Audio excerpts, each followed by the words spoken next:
All right. Thanks for everybody for joining us. Matt, can you hear us? Yeah. I'm just checking audio, make sure everybody's good. Okay. All right. Well, as we've done in the past, please hit the hand function and we'll call on you. And then we'll please keep your line muted as well until we call on you. And we'll start with Rick Russo. Hey, man, good to see you, man.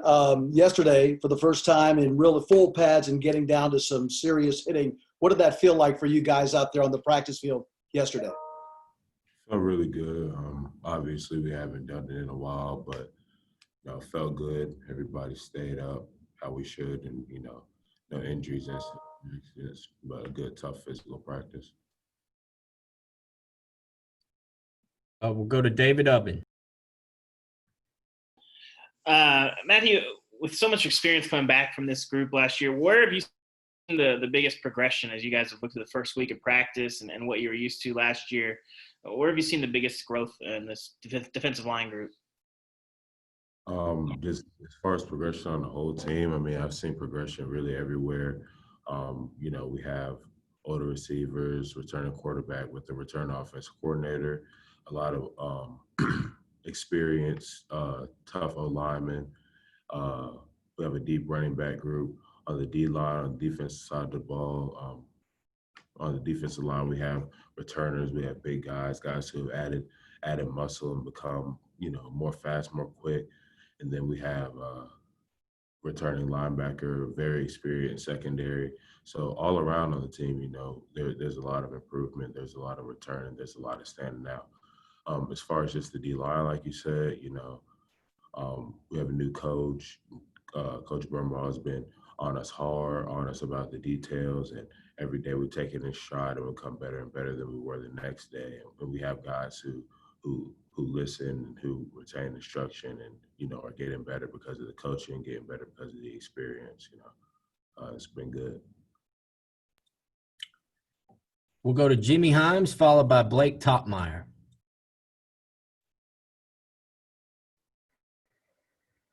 Matthew, last year, the defensive line, it looked like it was going into the season a bit of a concern. Do you feel like with what you guys accomplished that you maybe overachieved as a defensive line last year? I mean, I don't feel that way because going into the season, I knew the circumstances were at hand, as did everybody, but I didn't have anything but high expectations for us. I mean, if anything, we underachieved because we had a very, very high goals for ourselves, regardless of the situation. And, we didn't meet them, such as being the number one defense in the country, number one defensive line in the country, number one team in the country. That didn't happen, so we still have further to go, no matter what. What do you feel like you need to improve upon this year? Pretty broad question. I could point to a lot of things that we could improve on, but I'll point to like the biggest things. I think the biggest things we can improve on is just consistency throughout the entire game, and also throughout an entire season, because each game kind of translates to the entire season. I mean, as it kind of showed, like our season kind of translated into that last game for us. And I could dare say that, each game translated into that season. So consistency, and with that consistency comes throughout a game, throughout a season, not losing your technique, not losing your endurance, your mental endurance and your physical endurance. And then, of course, plenty of technical things that can be improved on day by day, week by week, opponent by opponent. Blake? Matthew, I'm sure you've seen the NCAA's rule that seniors could return next season and play essentially a second senior season. Have you thought about what that might mean for you, whether that would be something you might be interested in doing? I mean, I haven't thought about it too much at all. Try to take things day by day. Right now, we're looking at just getting ready each day, getting better in camp, and then gradually, but not too gradually, getting into South Carolina prep. So that's mostly what I'm thinking about, just, going against your everyday opponent, which is yourself. You want to be better than the next day. And then going against our, formidable upcoming opponent in South Carolina's football team. We'll go to Patrick Brown, followed by Gustavo. Matthew, you mentioned Coach Brumbaugh being on you guys hard. How would you kind of describe his coaching style, having you only got 2 practices with him in the spring? How would you kind of describe how he is on the practice field through the first 4 or 5 practices you guys have had this preseason? Well, even before the spring ball started, this was a guy who was meticulous about the details. He knows his stuff. He's coached plenty of good football players on plenty of good football teams. Excuse me. So, he knows his stuff, very meticulous about the details, and he didn't vary from that at all.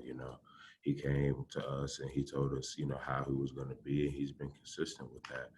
And how he is, he's, drilling in the details. In fact, he texted me actually all of us a few moments ago, just, with a couple clips for us to look at going into, meetings and practice and whatnot, cares about us, cares about the game.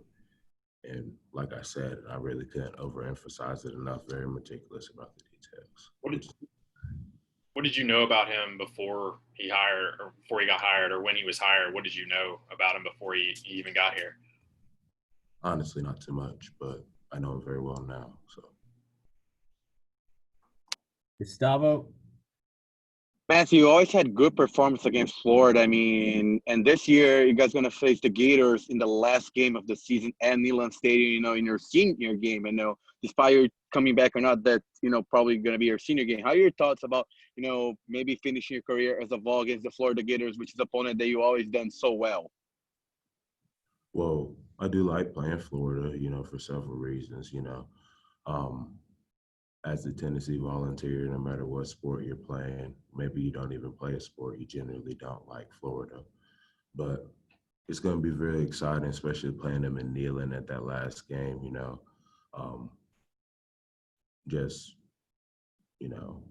the atmosphere, knowing that you're home, is kind of what you come to the University of Tennessee. You kind of come, you play football for those big games and those big moments. And, that'll be quite a way to end the regular season, All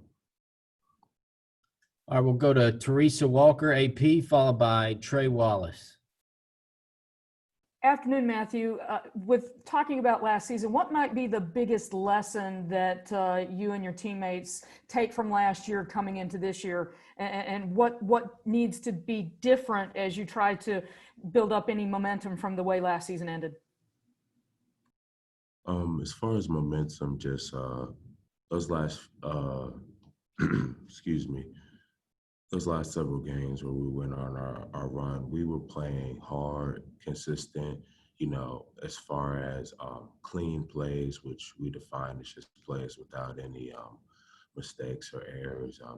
We had a higher percentage of clean plays, more consistently running to the ball, running fast, buying in as a defense and realizing that each tier of the defense really kind of coincides with the next tier of the defense. So that's a mentality that I feel like we are still continuing to have. And then just to build up on that, we need to continue to have good unity as a defense, recognize who our leaders are, and, and if you, maybe aren't a quote unquote leader at that point, following your leader in the right way, and just becoming better as a defense as far as the details, as far as techniques, and as far as taking coaching. All of that will coincide with excelling and winning. Trey? Matthew, how have you tried to lead with your teammates, setting an example towards, COVID restrictions that are going on right now, guys not potentially going out and being out late at night, wearing their masks, doing the right things that you guys have to do to get to the 2020 season? Have you talked to your teammates about that? What has that reception been? I have talked to my teammates about that. As for me, like a lot of guys, I have a lot going on, so I don't really go out much. But, I talk to, my teammates who don't want to be restricted to their apartments in the dormitory. And we just make sure that we wear our masks and make sure that we're not around too many people. And if we are around people at all, to make sure that you're 6 feet or more apart. And then, having your mask on in the facility is just a good example, even though we get tested weekly. You know, excuse me, making sure that, we're doing everything that we can to stay healthy in general, doing certain things, maybe, eating poorly or whatever the case may be can make you more susceptible to any illness. So those are just a few things. And leading by example is just keeping your mask on, not going out too much. And if you do go out, then, just a reminder like, hey, not only have your mask on, have it over your nose and everything. And, don't hang around people who refuse to wear a mask or anything like that. We have bigger fish to fry than a lot of people who maybe don't have anything to lose necessarily. We'll go to Vince Ferrara, followed by Luis Fernandez.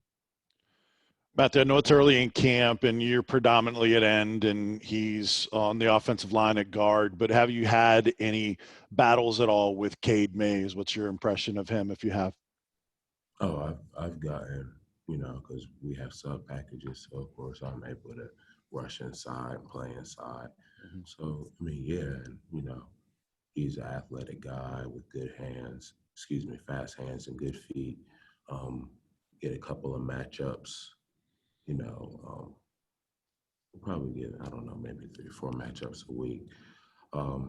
Very good football player. I've gotten to know him personally just throughout summer workouts and everything. Cool guy. We've gotten to hang out a little bit outside of the facility, over the summer.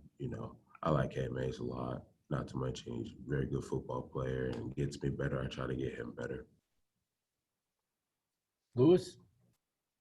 Matthew, you're a month away from the start of the season. What has preparation looked like this year? You guys didn't know who that first team you're playing was going to be for the longest time. How does this compare to years past when you've known, who you're playing months ahead of time? I must say, like, in a lot of ways, it kind of throws you off a little bit because when you think about it, it's just like, wow. I want to say today's August 26th. We're a whole month away from, the start of the season, but we're about to be 6 practices into camp. So, that's definitely not normal.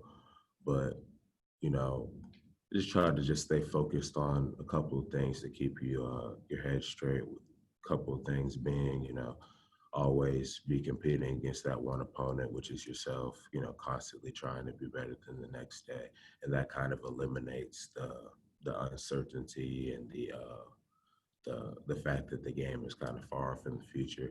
And then the second thing is just, your love of the game, when you love playing football, when you love doing what you do, you understand that there's an opponent coming and everything, and that the opponent's very formidable, being that we're playing all SEC games. But, you can kind of enjoy practice, enjoy that moment, enjoy the competition in general, because, I'm thankful that it's been afforded to us and thankful that we can be safe doing it.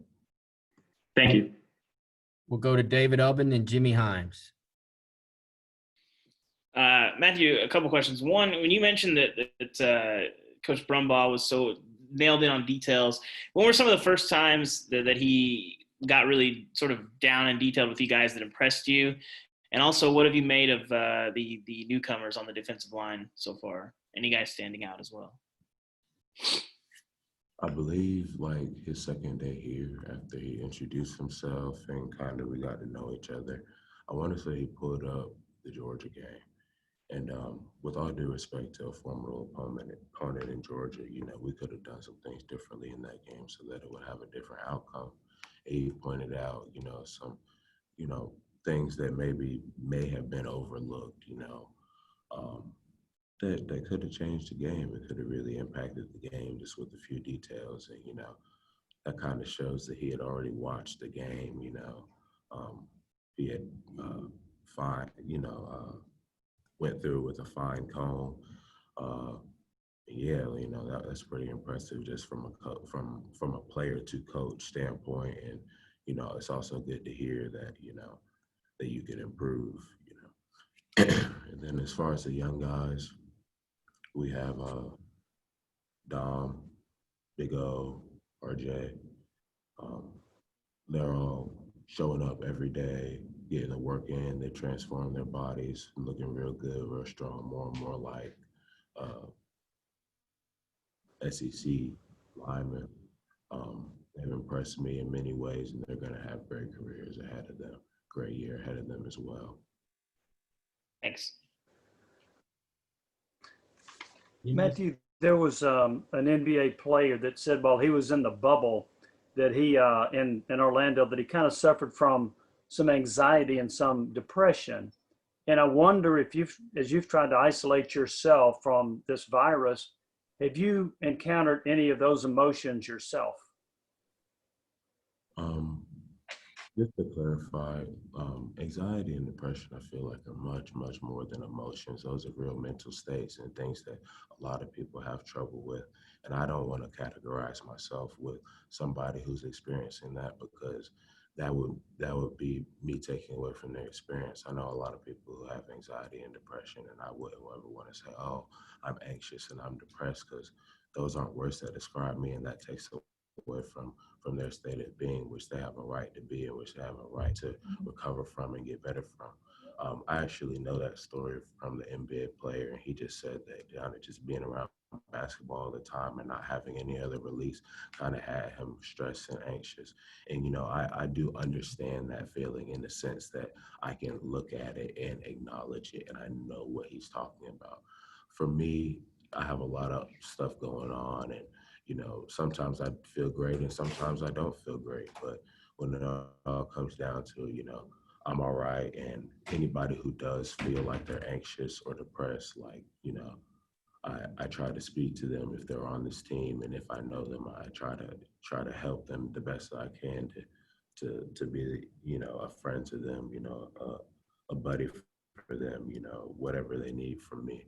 So to answer your question, yeah, everybody gets, those emotions, but not everybody's in that state of mind. And that state of mind, and I don't feel like you're disrespecting it, but that state of mind needs to be respected, because, it's a serious thing. All right, we're going to go to Rick Russo for last question. Matthew, the new seating guidelines were announced yesterday. Stadium capacity 25%, a little over 25,000 in there for home games. You played in that stadium when it's been packed. What do you think it's going to be like with just 25,000 in there?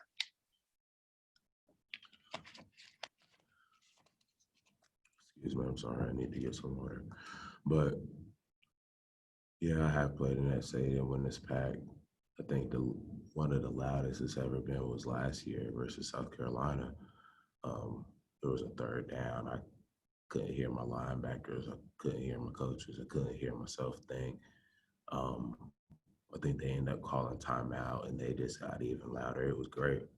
But whatever 25,000 show up, they're going to be loud as well. And there's going to be plenty of people watching television, listening to the radio, rooting for us as well.